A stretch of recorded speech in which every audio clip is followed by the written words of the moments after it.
नमस्कार सर, मेरा नाम राजू है। आज का टॉपिक है 1 करोड़ का लोन लिया है या आरबी से या किसी भी बैंक से, तो एक्चुअल में वो जो है ना 1000 में चुकता होगा, क्योंकि ईस्टइंडिया.com ने तब से लेकर अब तक हमें 10,000 टाइम्स डिवेल्युएट किया है। तो जो भी लिए हैं लोन टोन बैंक से तो उनको 3 सवाल पूछना है कि भारत के पैसे में दूं कि इंग्लैंड के रुपये में। अभी जो हम रोकड़ा चला रहे हैं ना, ये इंग्लैंड का रुपया है। 47 के पहले जिसका था अब भी उसका ही है। अपना वाला था आजाद हिंद करेंसी, आजाद हिंद बैंक, उनको तो टपका दिया गया अपने वाले को, बॉस जी को। फिर जो बचा वो इंग्लैंड ही बचा, तो उनका ही रुपया चल रहा है रोकड़ा, अभी भी प्रूफ है हमारे पास। दूसरा क्वेश्चन पूछना है असली रुपये में दूं कि नकली रुपये में दूं। नकली रुपये में लेन देन करना तो गैर कानूनी है, हम भारत के ईमानदार नागरिक हैं, तो असली रुपये में लेन देन करेंगे। बताऊंगा कैसे नकली रुपया चल रहा है। तीसरा है डिवेल्युएटेड में दूं कि एक्चुअल रियल मनी में दूं। डिवेल्युएटेड में भी लेन देन करना अपराध है, तो इसको एक कहानी से समझते हैं। एक राजा हुए, ईमानदार वफादार, जिनके अंदर ईमानदारी वफादारी कूट कूट के भरा हुआ था। तो राजा का दरबार इतना बड़ा था कि भाई सामान भी चाहिए, भाई चावल दाल जीरा मरीच धनिया गुंडी मिठाई आलू सेब अमरूद केला, ये तो हर दिन चाहिए। तो उनके राज में 10 रुपया सोने का सिक्का चलता था, 1 रुपया चांदी का सिक्का चलता था। तो बार बार सोना चांदी कौन निकाल के तिजोरी से दे। तो राजा साहब क्या करते थे, पर्ची देते थे सबको दोस्त पर्ची आज दे दो, एक दिन के बाद सुबह सुबह दरबार लगेगा, मंत्री जो है सबको उस हिसाब से पैसा दे देंगे।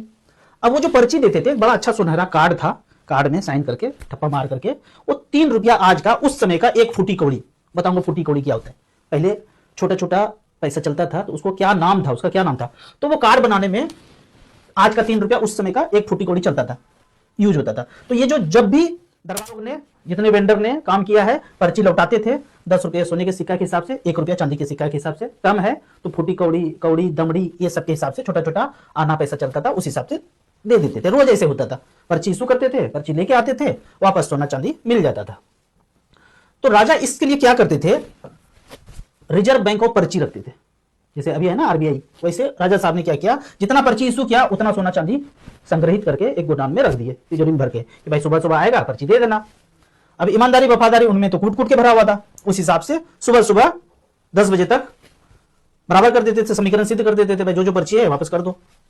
अब पर्ची जो है, कपड़ा मान लेते हैं कि पर्ची इतना ज्यादा हो गया और ईमानदारी वफादारी इतना भरा हुआ था राजा में कि 10 साल 20 साल ऐसे चलता रहा। राजा चले गए फिर भी ये चलता रहा, तो लोगों में भरोसा हो गया। तो होने क्या लगा, सब जगह पर्ची पर्ची बढ़ गया। अब सुबह जो है पर्ची देके सोना लेने आ ही नहीं रहे लोग। कपड़ा वाले को आलू खरीदना है तो वही पर्ची दिए, उससे आलू ले लिए। आलू वाले को मिठाई खरीदना है तो वही पर्ची दे दिए।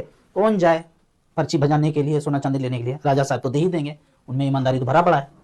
तो ऐसे करके चलता गया। सालों साल बीतने के बाद गोल्ड सिल्वर जरूरत पड़ता था, बच्चे का शादी है तो पर्ची दिए, गोल्ड सिल्वर लेके गए और गहना वगैरह बना के यूज कर लिया। तो ऐसे करके चलता गया। एक बार क्या हुआ, राजा ईमानदार राजा ऊपर चले गए, स्वर्गवास हो गया। उनका बेटा आया लालची, गोडाउन में भरा पड़ा था खजाना सोना चांदी के रूप में, कि पर्ची देगा कोई, इनको ये सोना चांदी दे देंगे। पर सालों साल से कोई मांगने आया नहीं, कि भरोसा था ऐसे पर्ची चल रहा है। तो राजा के बेटा को लालच आया कि सारा सोना मेरा होना चाहिए, किसी को नहीं दूंगा। अब कोई भी पर्ची मांगने आए, लठाई रखा हुआ था, दिया गर्दा उड़ा करके भागा। फिर पता करवाया कि पता करो जनता में किनको ये पर्ची के बारे में पता है कि पर्ची देंगे तो सोना चांदी मिलेगा। बहुत लोग तो भूल गए, नए जनरेशन भूल गए, पर्ची खेल रहे हैं। तो जिनको पता था, राजा के बेटे ने सबको उड़वाया। पहला नाम सद्दाम हुसैन, दूसरा नाम गद्दाफी, तीसरा नाम इंदिरा गांधी जी, चौथा नाम राजीव गांधी जी। जिनको बाद में, शुरू में भले ही एजेंट रहा हो, ये सब शुरू में एजेंट रहा हो, लेकिन बाद में एक समय के बाद, जैसे हमें भी कुछ नहीं पता था कोरोना के पहले से, अब थोड़ा थोड़ा पता चला है। तो खोपड़ी का ब्लूटूथ ऑन हुआ लोगों का, तो मतलब बगावत करना शुरू किए कि भाई नहीं, पर्ची नहीं खेलने देंगे लोगों के पास जो संपत्ति रखा हुआ है आरबी के पास, रिजर्व बैंक के पास, वो वापस करेंगे। तो 2 तरह का ये आरबी है, RB1 RB2। 1934 में इसका गठन हुआ, ईस्टइंडिया.com ने इसका गठन किया। बोला जो सारा सोना चांदी दे दो, पर्ची रख लो। और ये पर्ची 1970 तक कोई भी लौटाते थे तो सिक्का मिलता था सोना का। 1970 तक, आजादी के बाद तक। वो पर्ची में दिखाता हूं कैसा होता है। अभी वाले पर्ची पे वो चीज मेंशन नहीं है। और पहले वाला पर्ची क्या होता था वो थोड़ा देखेंगे तो आश्चर्य लगेगा। ये है 100 रुपया का पर्ची। आई प्रोमिस टू पे द बियरर ऑन डिमांड।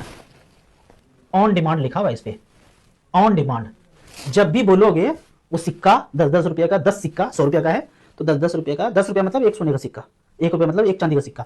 तो 100 रुपया है तो 10 सिक्का तिजोरी से निकाल करके, रिजर्व बैंक ऑफ इंडिया से निकाल करके बंदे को दे दिया जाएगा ऑन डिमांड। ये वर्ड आज वाला नोट को आप निकालिए, दूरबीन से देखिए, छोटा छोटा लिखा हुआ है, ऑन डिमांड लिखा हुआ नहीं है। और दूसरा चीज लिखा हुआ था at any office of issue, किसी भी बैंक से कहीं से भी इशू हुआ था उसको आप लौटाइए, आपको सिक्का मिल जाएगा।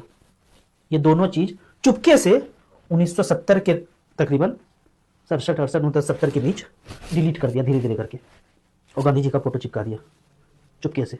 आरटीआई में जवाब है कि क्यों किया ऐसा, ऑन डिमांड। ये पर्ची के बदले वो गोल्ड राजा का बेटा बोला नहीं दूंगा, आओगे मार के भगा दूंगा, अपना लठैत रखा है। जो भी मारे जनता को वो उनका लठैत था। आज के डेट में जो भी जनता को डंडा मारे वो राजा का, तो ऑन डिमांड वर्ड हटा दिया। अब दिक्कत ये हुआ कि राजा के बेटे ने अंधाधुन पर्ची छापना शुरू किया, पर्ची छाप करके जग्गा बिल्ला को देना शुरू किया। बोला खरीदो, वो जग्गा बिल्ला ये है अदानी या रिलायंस। पर्ची छाप छाप के देने लगा, बोला रेलवे खरीद लो, स्कूल खरीद लो, हाईवे खरीद लो, हॉस्पिटल खरीद लो, एयरपोर्ट खरीद लो, नदी खरीद लो। ये सब खरीद खरीद करके मालिकाना हक किसको दे रहा है, ये लिखा हुआ है इजराइल, इसी के अंडर ये आता है।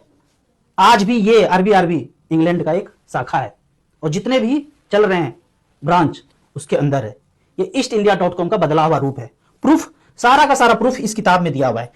इस किताब को आप ऑनलाइन ऑर्डर कर सकते हैं, ऑर्डर करके मंगवा सकते हैं। ये किताब है रुपया मूल्य का मापक, शोषण का साधन। इसको पढ़ करके एज ए प्रूफ लगा सकते हैं। 1 करोड़ का लोन लिया, प्रूफ लगाया कि भाई असली में चाहिए नकली में चाहिए, भारत में चाहिए इंग्लैंड में चाहिए, ये सब कुछ दस्तावेज इस पे दिया हुआ है। अब एक चीज और देखना है, बड़ा इंटरेस्टिंग। हम सब लोग फिजिक्स में पढ़े हैं ना, मीटर दूरी का मापक। ऐसे बोल सकते हैं आज अमेरिका का मीटर इतना बड़ा 95 centimetre equal to 1 metre, Japan का 104 centimetre equal to 1 metre, Bharat का 90 सेंटीमीटर इक्वल टू 1 मीटर, या भारत का 200 centimetre equal to 1 metre. Commodity जैसा ऊपर नीचे कर रहे हैं, कर नहीं सकते हैं।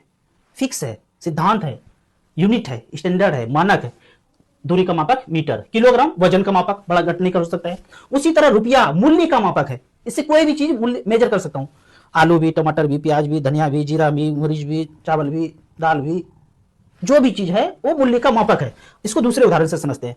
1 मीटर सोने का है, 1 मीटर लोहे का है, 1 मीटर चांदी का है, तीनों अलग अलग है। तो क्या उससे मेजर करने वाला कपड़ा अलग अलग होगा, ज्यादा होगा? सोना का है तो उससे ज्यादा आएगा, चांदी का है तो कम आएगा, लोहा का है तो कम आएगा। बोलेंगे अरे एक ही आएगा, 100 सेंटीमीटर इतना ही आएगा। उसी तरह 10 रुपया सोने का हो, 10 रुपया चांदी का हो, 10 रुपया लोहे का हो, 10 रुपया कागज का हो या डिजिटल हो, उसमें आने वाला सामान सेम होगा। पर्ची पे लिख देता, या मिट्टी के ठप्पे पे लिख देता, या पत्ते पे लिख देता। उसके बदले में रखा हुआ धन, सोना चांदी तिजोरी भरा पड़ा है, वो वचन है। ये जो नोट है प्रोमिसरी नोट है। क्या बोलते हैं, मैं धारक को 10 रुपया अदा करने का वचन देता हूं। वचन मतलब प्रोमिस है ये। उसका धन रखा हुआ है। धन कहां रखा हुआ है? बैंक में। कितना? तो कितना का मतलब भी यहां पे दिया हुआ है कि कितना रखा हुआ है। उसका एक्चुअल अर्थ देखेंगे तो एक्ट में जाना पड़ेगा। वो एक्ट यहां पे लिखा हुआ है। ब्रिटिश इंडिया जब राज करता था 1818 में बोला 10 रुपए इक्वल टू 1 तोला सोना। सब ले लिया। लेने के बाद बोलता अब कम दूंगा। 1862 में बोला अब लौटाऊंगा 7। 1940 में एक्ट बनाया, आरबी एक्ट 1940 में। ये सब एक्ट का कॉपी किताब में दिया हुआ है। जो प्रूफ, जज साहब हैं, वकील हैं, आईएएस ऑफिसर है, आईपीएस ऑफिसर है, प्रोफेसरान है, जो भी है इसमें लीगल तरीके से दिया हुआ है। हमारा आपका कागज नहीं, इनका ही कागज। 1940 में बोलते हैं 10 रुपए इक्वल टू 2.6 ग्राम गोल्ड दूंगा। लिया था 1 तोला 11.6 ग्राम गोल्ड, और दूंगा 1.1 ग्राम 1966 में, आजादी के बाद। पहले तक समझ में आता है गुलाम थे, अब आजाद हैं तो क्यों डिवोल्यूट कर रहे हैं? आज तो अगर बोल दो कि गुलाम है तो कुछ नहीं बोलेंगे, लेकिन आजाद बोलते हो तो बोलना पड़ेगा। अब 91 में आरबीआई एक्ट 91 में 10 रुपए इक्वल टू मनमोहन जी